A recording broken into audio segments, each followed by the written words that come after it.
Então, Yes, agora sim. Então, o pai de Saulo era de uma forte seita dos judeus. Ele era um fariseu. E conforme está escrito lá em Atos, capítulo 23, o versículo 6, e também Paulo relata isso lá em Filipenses, capítulo 3, versículo 5, né? Ele vem da tribo de Benjamim. Nós não sabemos nada a respeito da mãe do Saulo, mas há razões para a gente concluir que ela era uma mulher muito piedosa e que exerceu uma influência na formação do caráter do seu filho. Quando Saulo, então, agora adulto, ele vai poder dizer o seguinte sobre a juventude dele. Está lá em Filipenses 3, versículo 6. Quanto à justiça que há na lei, eu era irrepreensível. Paulo está dizendo, eu obedecia à lei de cabo a rabo. Uma outra informação interessante sobre Saulo, né? Saulo passou os primeiros anos de vida em meio de uma comunidade judaica e frequentou a escola na sinagoga. Nós já aprendemos que a sinagoga não era um lugar de louvor, mas era um lugar de aprendizado.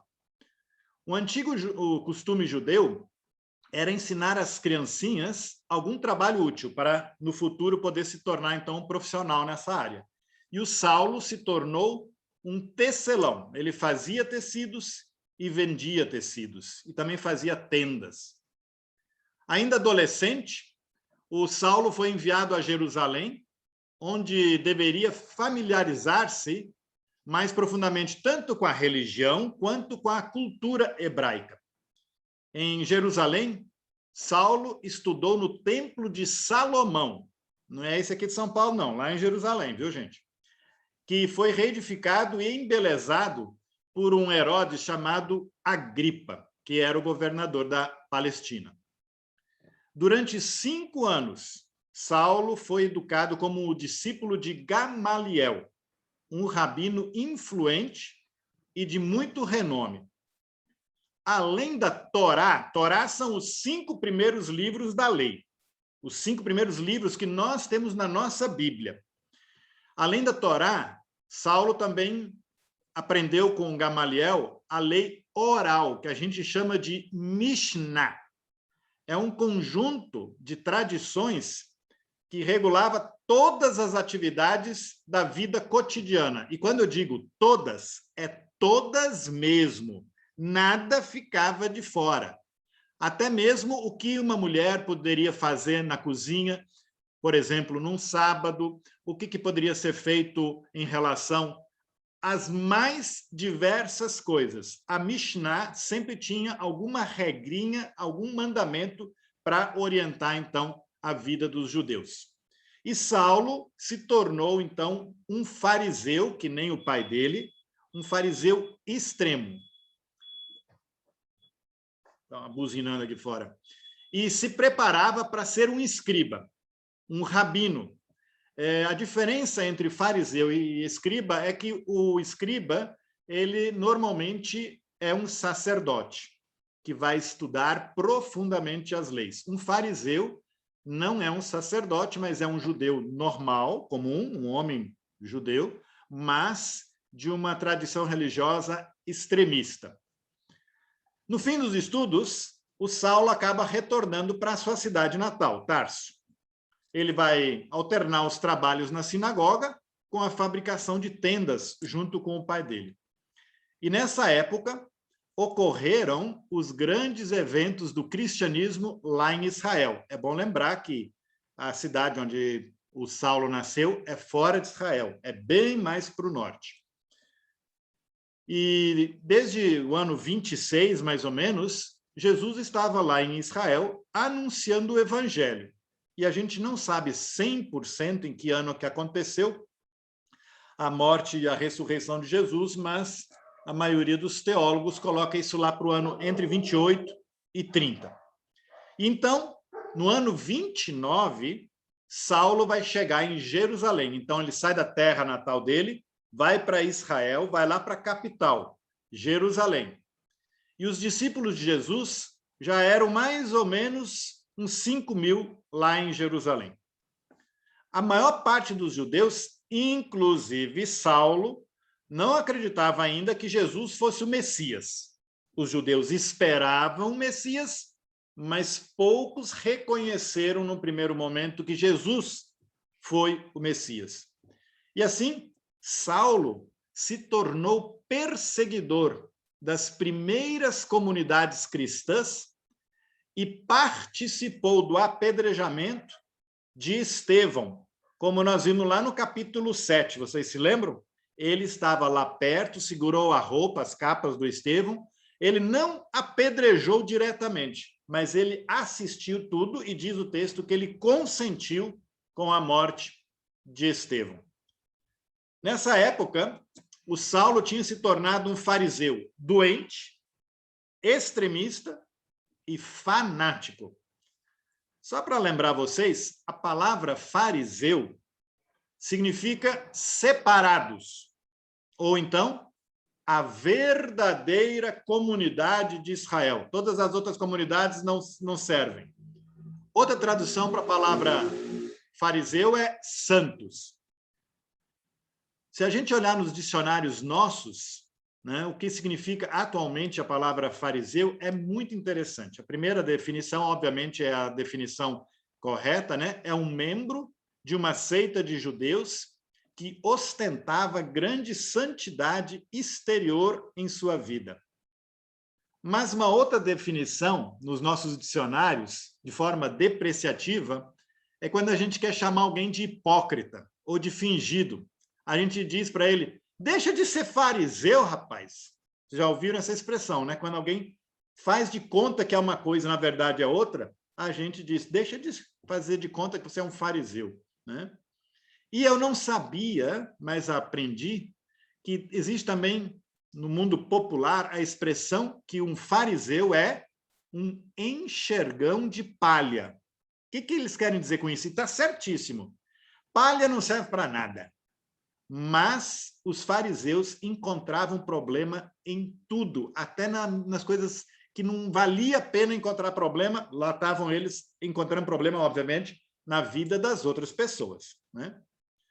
Para os fariseus, a obediência a Deus envolvia a observância de milhares de regras e estatutos legalistas. Consideravam essas meticulosas disposições literalmente como questões de vida ou de morte. Se eu cumprir, eu vou viver. Se eu não cumprir essas 1001 regras e estatutos, eu morro, né? E também tinha a ver, então, obviamente, com o seu destino eterno. Os fariseus acreditavam na ressurreição, assim como os cristãos também creem. Havia um grande princípio fundamental, que era em todas as coisas, o homem, e aqui é homem mesmo, nada a ver com mulher, deveria procurar a vontade de Deus. E uma vez que conhecesse a vontade de Deus, ele deveria dedicar toda a sua vida para obedecer essa verdade. Os escribas e os fariseus tinham, sim, razão ao procurar a vontade de Deus. E não se equivocavam ao dedicar a sua vida a essa obediência. Nós, cristãs e cristãos, afirmamos a mesmíssima coisa. Mas os fariseus se equivocavam ao acreditar que suas centenas e milhares de insignificantes normas legalistas eram a vontade de Deus. Não eram.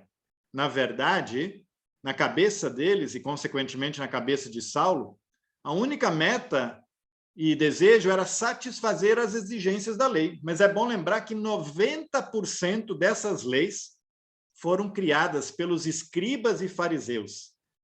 Diríamos assim, somente 10% daquilo que eles ouviam, aprendiam e tinham que seguir eram realmente as leis e os mandamentos de Deus. Não estou falando aqui apenas dos 10 mandamentos, há muitas leis de Deus lá no Antigo Testamento. E eu quero lembrar a vocês que Jesus tinha muitos conflitos com os fariseus. Jesus os criticava. Se vocês quiserem dar uma olhada, podem anotar aí, Mateus capítulo 23, os versículos 13 até 28. Olha, é uma paulada que Jesus vai dar nos fariseus daquela época. Gente, eu trouxe todo esse contexto do mundo de um homem fariseu para que a gente pudesse entender melhor a radicalidade da conversão de Saulo, o grande perseguidor de cristãs e de cristãos, para se tornar o maior dos apóstolos, o maior edificador de igrejas cristãs, o maior pregador do Evangelho de Jesus Cristo, o maior anunciador da graça de Deus em Jesus. Ocorre uma transformação absurda na vida do Saulo, a partir da ida lá para Damasco, e a visão que ele tem ao se aproximar da cidade. Cerca de 2 anos após a ascensão de Jesus, a fé cristã se expandiu radicalmente lá em Jerusalém. E também a influência da fé cristã lá em Jerusalém. Nós aprendemos, né, sobre Estevão, que foi um dos 7 diáconos. Ele afirmou publicamente que Jesus era o Messias e que levou muita agitação entre os judeus e muita disputa dentro das sinagogas, onde se ensinava. Lá na sinagoga se ensinava sobre a vinda do Messias. E agora havia judeus que se converteram, dizendo que Jesus era o Messias. E o Saulo, com todo o seu fanatismo e radicalidade, ele torna-se, então, perseguidor de mulheres e homens cristãos, com o objetivo de exterminar completamente a fé cristã. Mas nós aprendemos, lá nos capítulos 7 e 8, de que o objetivo da perseguição que teve início lá em Jerusalém, ela falhou. Nós vimos que as pessoas que foram espalhadas para fora de Jerusalém saíram pregando a palavra em toda parte. A raiva do perseguidor, o Saulo, ficou ainda mais feroz. Ouvindo que as cristãs e os cristãos se refugiaram em Damasco, Saulo pede cartas ao sumo sacerdote e as obteve, tendo assim a autorização para prosseguir com a perseguição. Então, vamos agora ler o texto bíblico e vamos acompanhar cada parte importante desse texto. Eu começo, então, com o versículo 1, lá de Atos, capítulo 9. Diz lá: Saulo, respirando ainda ameaças e morte contra os discípulos do Senhor, dirigiu-se ao sumo sacerdote. Olha, uma palavrinha que me chamou a atenção. Respirando ameaça e morte.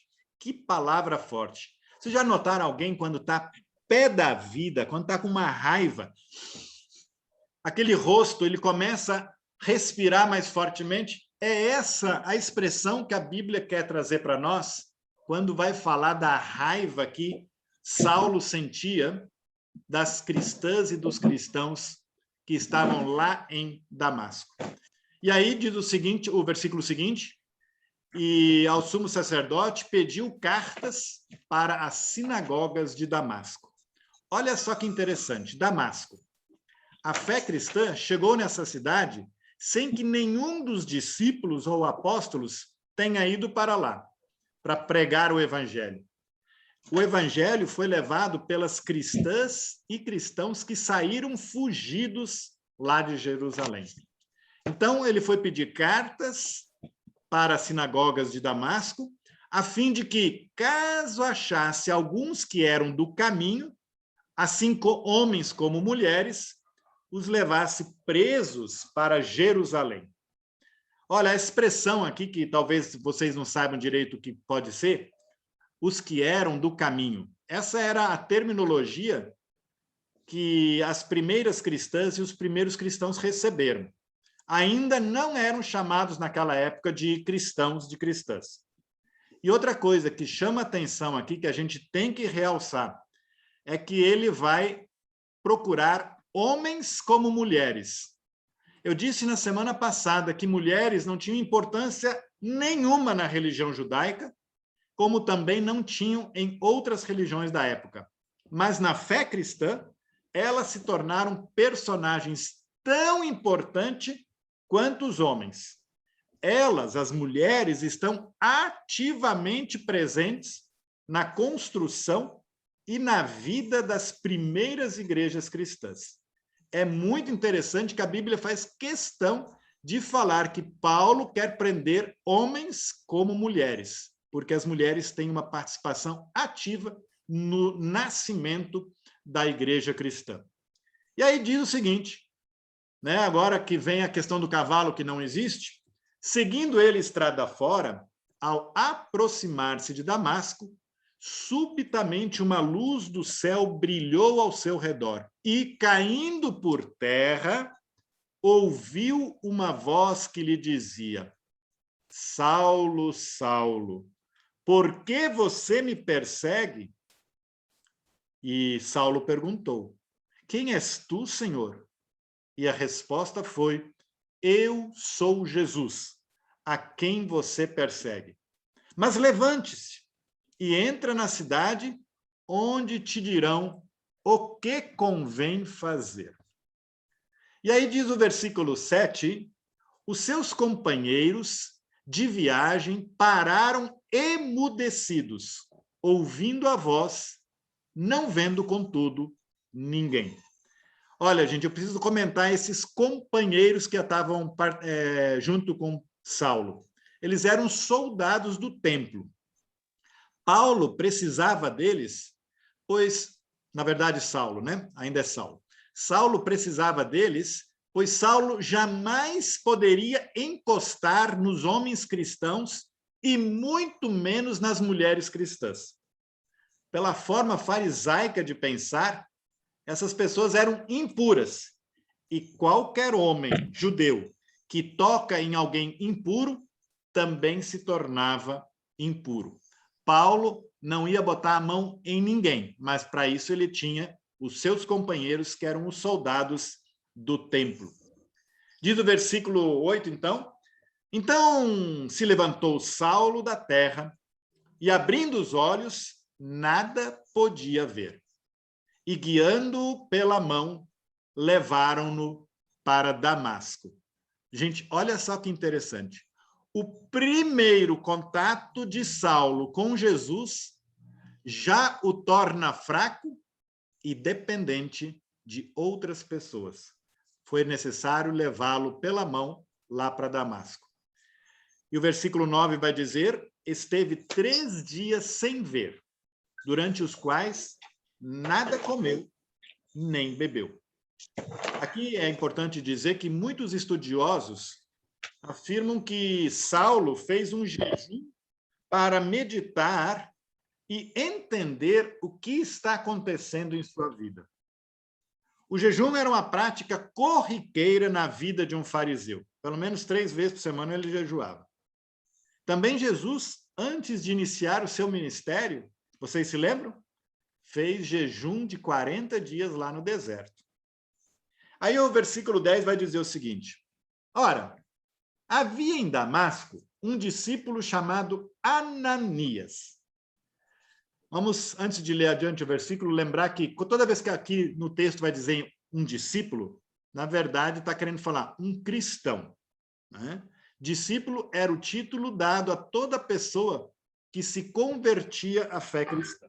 Então, ele se tornava um discípulo, não como a gente conhece lá os 12 discípulos de Jesus, né? Simplesmente é um título dado ao cristão ou à cristã.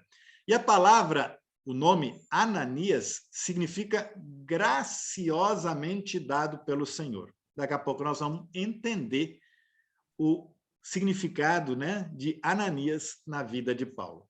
Aí o versículo vai dizer, né, que o Senhor disse ao Ananias, numa visão: Ananias, ao que respondeu: eis-me aqui, Senhor.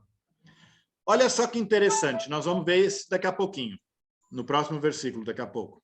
Quando Ananias está tendo uma visão, ao mesmo tempo, o Saulo também está tendo uma visão de que aquilo que Jesus quer que Ananias faça está realmente acontecendo na vida do Saulo.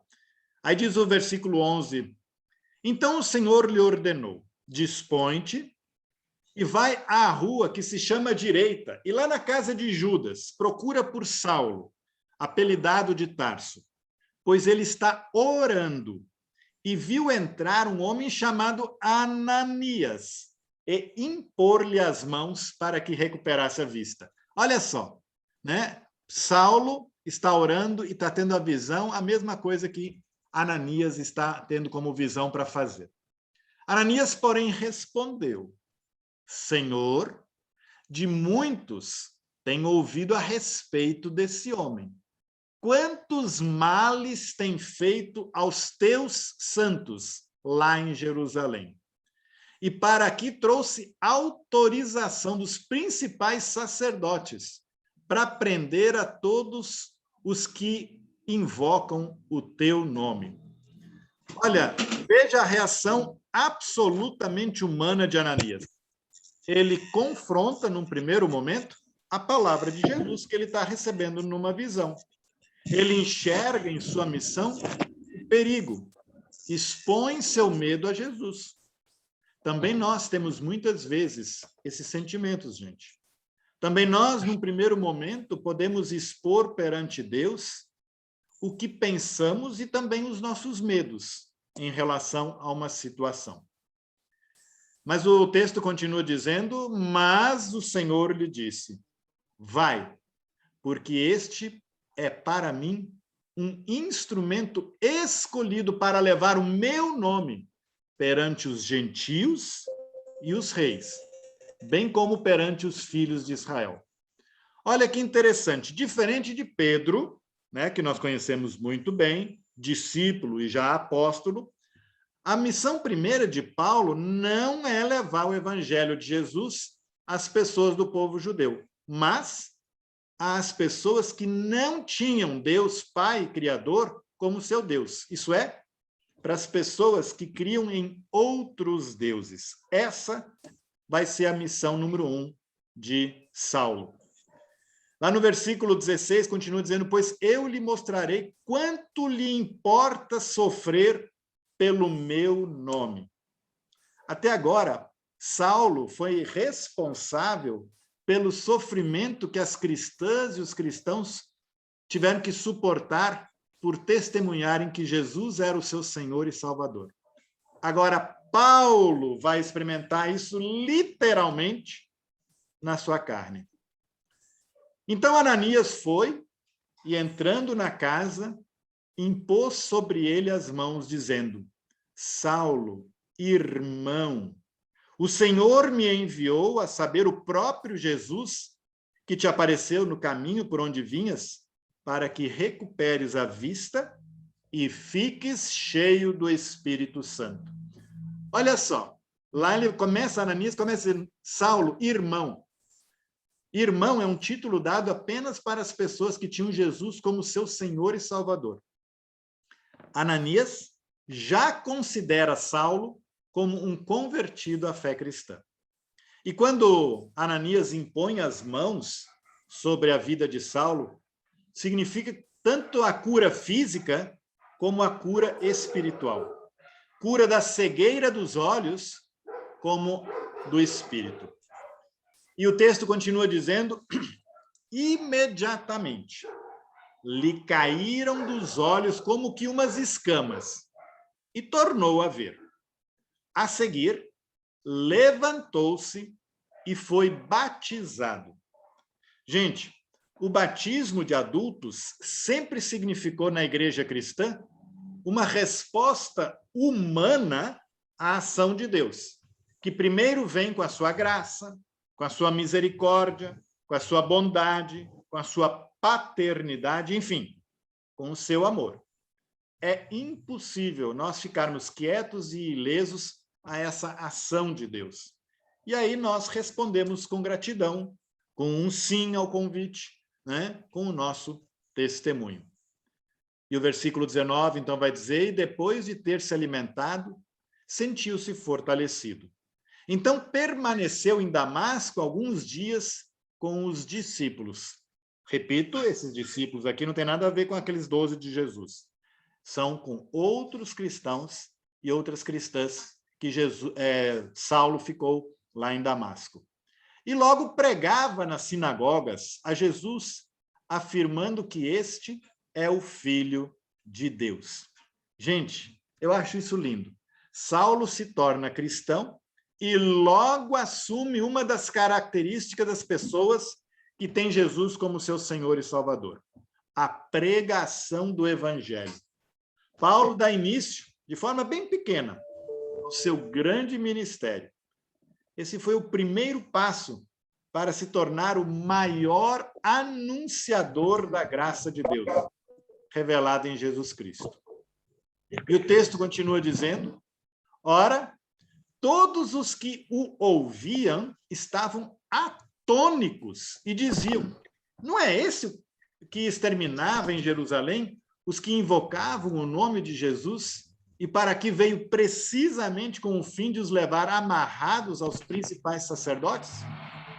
Saulo, porém, mais e mais se fortalecia e confundia os judeus que moravam em Damasco, demonstrando que Jesus é o Cristo. E o texto continua dizendo o seguinte: decorridos muitos dias, os judeus deliberaram entre si tirar-lhe a vida. Olha só, não se passaram muitos dias e Paulo já começa a sentir na pele o que ele fazia com os cristãos e as cristãs. De perseguidor, agora ele se torna alvo de perseguição. De fomentador de morte, Saulo se torna candidato a ser morto por causa da sua fé em Jesus Cristo. O versículo 24 vai dizer: porém, o plano deles chegou ao conhecimento de Saulo. Dia e noite guardavam também as portas para o matarem. Eu acredito, gente, que Paulo olhava para aqueles judeus que o perseguiam e se via no espelho. Então dizia para eles: sei muito bem o que passa no coração e na mente de vocês.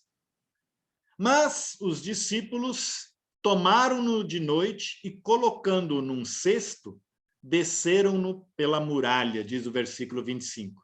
Esses discípulos, repito, são cristãs e cristãos. Consequentemente, agora as irmãs e os irmãos do Saulo em Cristo. E aquelas pessoas que eram alvo antes da sua conversão de perseguição e morte, agora são exatamente as pessoas que vão salvar a vida de Saulo, de Paulo. E o versículo 26 diz: tendo chegado a Jerusalém, procurou juntar-se com os discípulos. Todos, porém, o temiam, não acreditando que ele fosse discípulo. Discípulo aqui, repito, é cristão, cristã, irmão, irmã. Mas Barnabé, e Barnabé significa filho do descanso, da consolação. Olha só que interessante. Mas Barnabé, tomando-o consigo, levou-o aos apóstolos e contou-lhes como ele vira o Senhor no caminho para Damasco e o que este lhe falara, o que Jesus falou para ele, e como em Damasco Saulo pregava ousadamente em nome de Jesus. E o versículo 28 vai dizer: Saulo estava com eles em Jerusalém, entrando e saindo, pregando ousadamente em nome do Senhor. Falava e discutia com os helenistas. Aqui é bom lembrar, né? A pastora Noemi ensinou para vocês quem são os helenistas. São judeus que tinham sido criados fora da terra de Israel. Mas os helenistas procuravam tirar-lhe a vida. Diz o versículo 30, porém, tendo chegado isto ao conhecimento dos irmãos, levaram-no até Cesareia e dali o enviaram para Tarso. O primeiro envio ministerial de Paulo foi para sua terra natal. Talvez seja bom lembrar aqui aquele velho ditado que todos nós conhecemos muito bem: santo de casa não faz milagres. Mas foi para sua terra natal que Paulo é enviado para iniciar o seu apostolado, o seu ministério. E o versículo 31, que é o último que nós vamos ler hoje, diz: a igreja, na verdade, tinha paz por toda a Judéia, Galiléia e Samaria, edificando-se e caminhando no temor do Senhor, e no conforto do Espírito Santo, crescia em número. Olha, as palavras importantes nesse último versículo que eu quero destacar é paz, edificação, caminhar no temor, conforto e crescimento. Não, falei demais, né? Então, agora eu pergunto para vocês, eu gostaria que vocês participassem para que a gente aprendesse com o estudo de hoje. Há algo que você não sabia e que você aprendeu hoje? Na vida e na conversão de Paulo, o que mais lhe chama a atenção? Agora é com vocês. A partir de colocações, de perguntas. Cibele abriu o microfone. O que me chamou a atenção é como é difícil acreditar e perdoar numa pessoa que era má, pessoa que perseguia, e mesmo sendo que é cheia do Espírito Santo, né? Que tem um versículo aqui que fala. E depois, no versículo 26, que para mim fecha o que eu estou falando, eles temiam e não acreditavam que ele fosse cristão, porque ele foi tão ruim, tão perseguiu tantos outros que...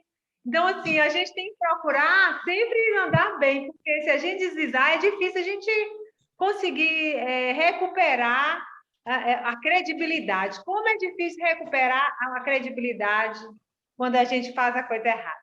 Exatamente. Você faz uma vez uma coisa errada, depois de fazer 10 vezes uma coisa certa, olha, para recuperar, como você diz, a credibilidade é difícil. E acreditar num sujeito desse, olha, vou ser sincero, eu também ia ficar muito desconfiado desse sujeito que era conhecido por toda aquela região de ser um grande perseguidor e de repente tá ele pregando Jesus Cristo. Eu ia falar, ô fariseu, ô cínico, né? Eu ia chamar ele de tudo que é nome, menos acreditar que ele agora se tornou um irmão na fé meu, né? Mas é bom essa lembrança que você trouxe, né? De como a gente perde a credibilidade quando a gente faz uma coisa, ou como o Saulo fazia, uma penca de coisas erradas, né? Valeu, Cibele. Matheus abriu o microfone?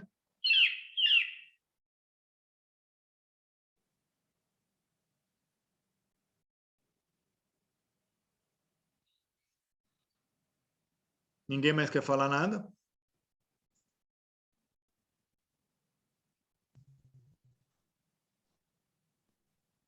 Eu acho que o Saulo, ele pensava, ele fez o que ele fazia, né?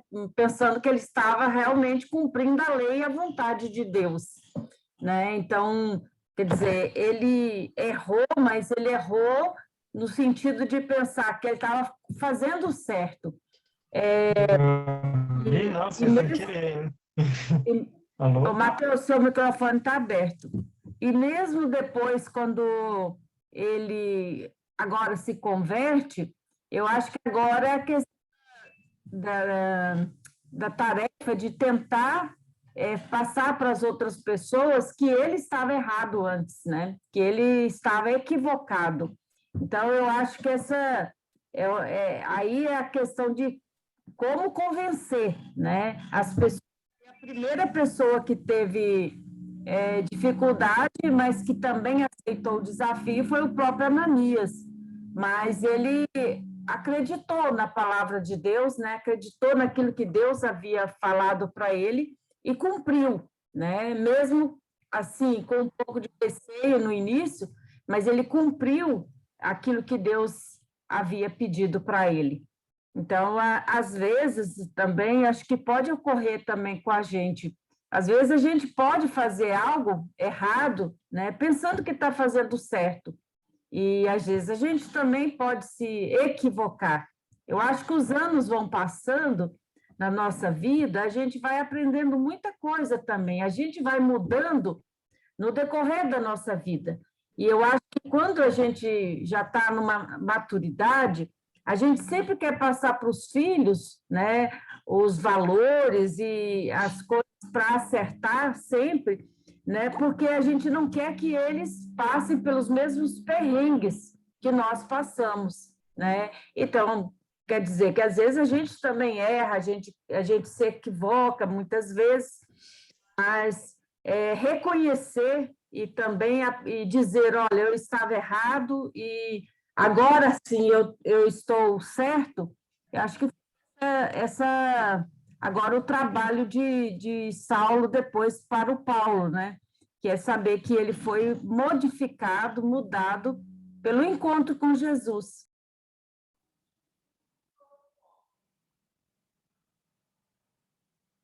Acho que o meu microfone parou, eu encostei. Você desligou antes de terminar de falar.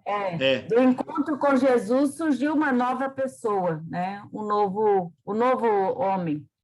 O Paulo vai dizer numa das cartas, né, uma nova criatura, né? Em Jesus Cristo, a partir do Evangelho de Jesus Cristo, pode acontecer, sim, uma mudança radical na vida das pessoas. Olha, gente, se a gente pensar como Saulo era e como era a forma dele viver a religião dele, né? A religião judaica, a partir da perspectiva de um fariseu, que era extremamente radical.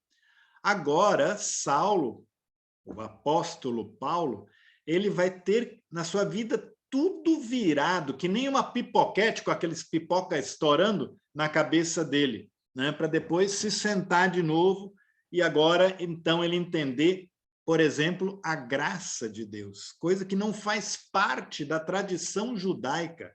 Deus agir porque Deus é bom. Na tradição judaica, e tem muito fariseu cristão, né? Acha que tem que fazer tudo para conseguir a salvação. Eu tenho que ter boas ações, eu tenho que ter um bom comportamento, porque daí eu vou alcançar a salvação. Isso é tipicamente um pensamento farisaico. Mas Lutero, ele vai conseguir interpretar exatamente a graça e o evangelho de Jesus Cristo e vai dizer, olha, a graça é que me salva, não as minhas ações. Mas por ser tocado profundamente pela graça e me saber salvo pela graça, então a minha vida é de olhar para as pessoas e fazer o bem na vida das pessoas. Vocês viram que inversão disso, né? Antes eu fazia o bem na vida das pessoas para eu alcançar a salvação. A graça vai dizer, você é salvo pela morte e ressurreição de Jesus Cristo. E isso, então, te traz tanta liberdade que você faz o bem para a vida das outras pessoas.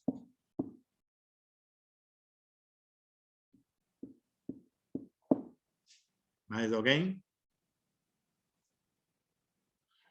Noemi, você falou que o estudo ia ser cumprido, mas vai ser o mais curto, viu? Na verdade, o que mais me chamou a atenção não foi nem a história de Paulo, mas foi a história da igreja, que eu não sabia algumas coisas específicas sobre. Eu pensava, por exemplo, que Jerusalém tinha sido uma das últimas partes a ser convertidas, porque a galera era muito anticristã lá. Eu pensava que era do tipo pela África, norte da África, que tinha se espalhado primeiro, Roma, qualquer coisa assim. Mas eu achei muito interessante como eu fico pensando muito que santo de casa não faz milagre, né? Que nem foi falado hoje. Mas, não sei, acho que as pessoas estavam tão eufóricas com a notícia da salvação, com as boas novas trazidas por Cristo, que não bastou só ir longe. É como se mudar a própria casa fosse muito importante também. Isso me chamou muita atenção, na verdade. Essa parte menos biográfica de qualquer pessoa, menos biográfica de Paulo e mais histórica mesmo da própria igreja. Valeu, Matheus. Obrigado. Poderíamos dizer também que a história biográfica da igreja cristã, né? E eu acho uma coisa interessante, mas isso nós vimos num outro capítulo, nós vimos no 7 e no 8, né? Tudo começa em Jerusalém, mas há tanta perseguição, Deus permite que haja perseguição, e num primeiro momento a gente pergunta, como é que Deus permite que aconteça isso na vida dos primeiros cristãos e das primeiras cristãs? Mas o que acontece com a perseguição?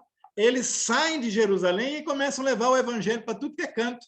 Se não houvesse a perseguição, provavelmente o evangelho de Jesus Cristo ficaria preso ali em Jerusalém, né? Uma vez ou outra alguém vai viajar para visitar um parente lá na Síria, vai lá na que é hoje Turquia, e vai para Damasco, sei lá o quê. O evangelho seria levado muito lentamente adiante, mas por causa da perseguição, muitas cristãs e cristãos tiveram que vazar de Jerusalém por causa da perseguição e levam o evangelho para outros lugares que nunca se esperava que fosse levado. Olha só que interessante a permissão de Jesus em relação à perseguição às pessoas que criam nele como Senhor e Salvador.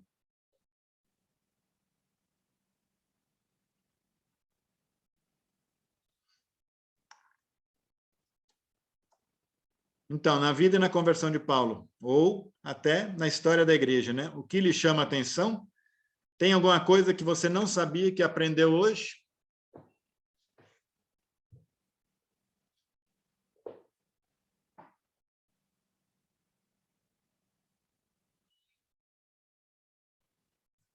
Eu não Muito sabia bem, dessa parada dos 2 anos, que 2 anos depois da ressurreição de Cristo tinha explodido ali o cristianismo lá em Jerusalém. Eu não fazia ideia disso, achei que tinha demorado muito mais.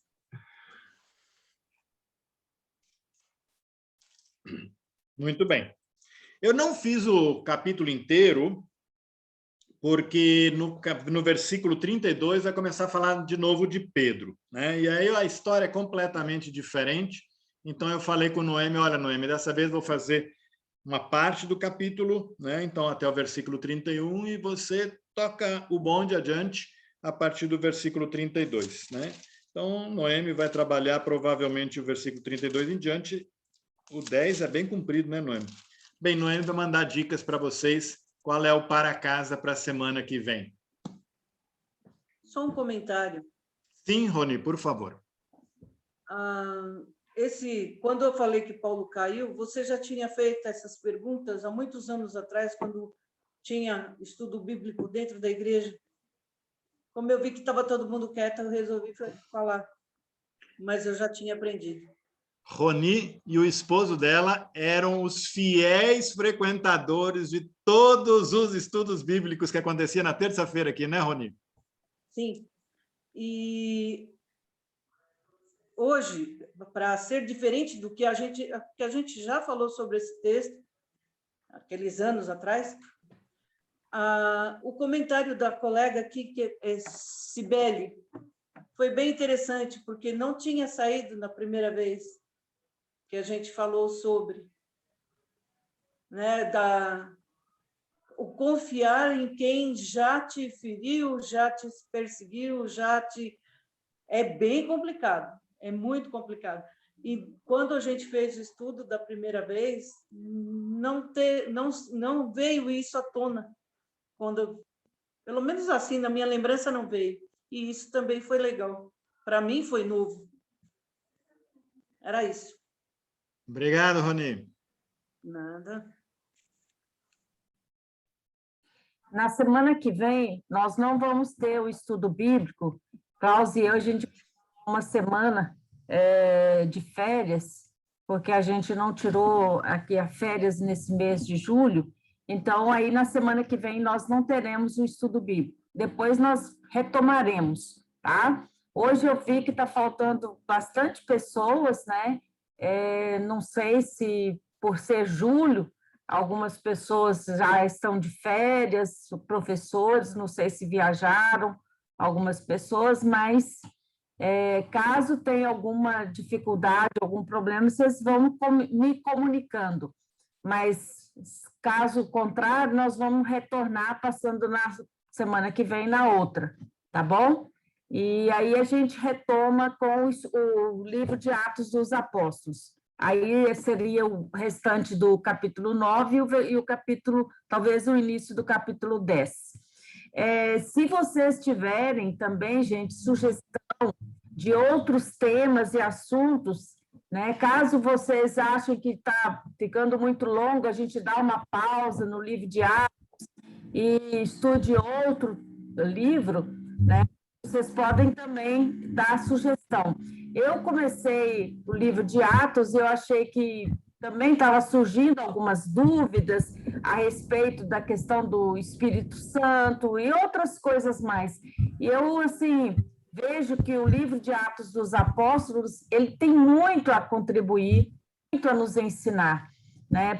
Principalmente com essa primeira comunidade cristã, os primeiros cristãos, as dificuldades, os problemas que surgiram, assim como hoje também problemas que surgem também nas nossas igrejas locais, que também são comunidades de pessoas que erram, falham, né? Mas a gente sempre pode aprender também com essa primeira comunidade, com esses primeiros cristãos. Então, é isso que eu tenho a dizer também. Cláudia, acho que podemos encerrar antes, vamos todos saírem na janelinha para tirar a foto, antes da oração final. Nós estamos tendo também, toda terça-feira, o grupo de estudo de oração. Se vocês tiverem algum pedido de oração, pode mandar também no meu particular, que eu coloco também no grupo de oração na terça-feira. Tem sido muito boas as reuniões de oração.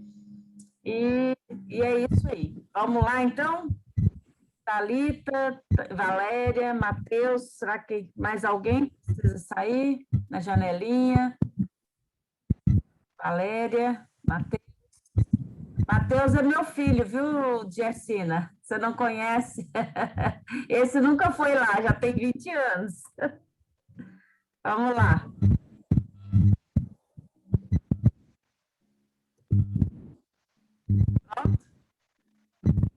Pronto, Klaus? Então, pode encerrar, Klaus, com a oração. Vou convidar o Matheus para fazer a oração final. E eu agradeço a todos vocês, né, que vieram, que participaram nesse estudo. E lembrem de lembrar ou convidar aqueles também que não puderam estar hoje. Tá? E que Deus possa continuar abençoando, dando a todos um bom final de semana. Então, oremos com o Matheus. Senhor, meu Deus, muito obrigado pela oportunidade de nós nos reunirmos aqui nesse estudo bíblico de hoje. Senhor, eu te agradeço por cada pessoa que veio aqui, por cada pessoa. Eu te peço também que saia transformada pela tua palavra, que a gente possa, assim como Paulo, nos tornarmos uma nova criatura a partir da nossa experiência com seu Filho Jesus Cristo, Senhor.